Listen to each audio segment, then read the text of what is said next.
माँ Gayatri recording studio.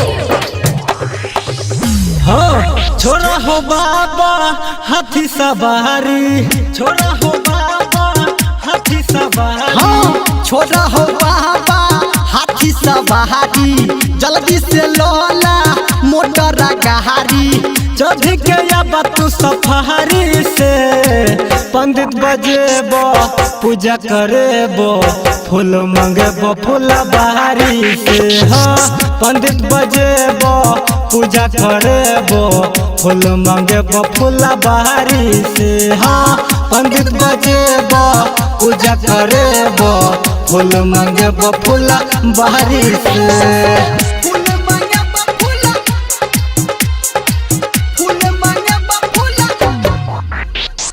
DJ Sumit Satish रैमा।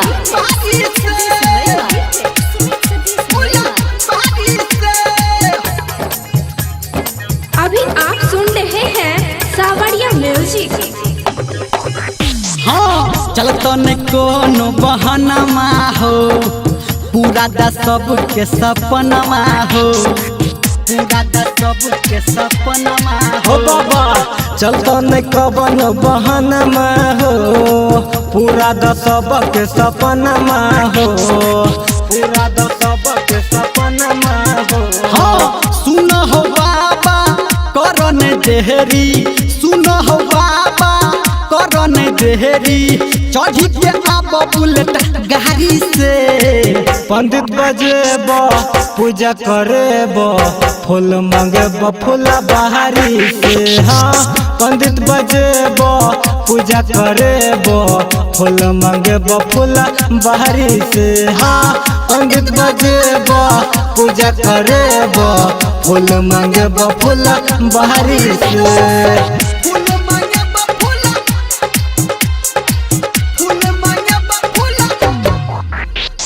DJ Sumit Satish रैमा।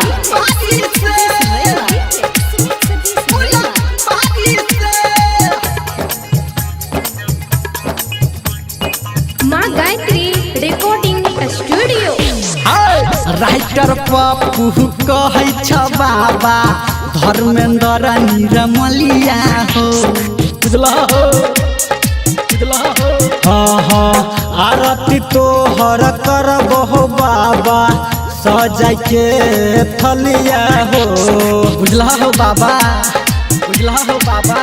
हाँ विश्व रचयिता 26 कर्मा, विश्व रचयिता 26 कर्मा, खरा छसन जिद्वारी से।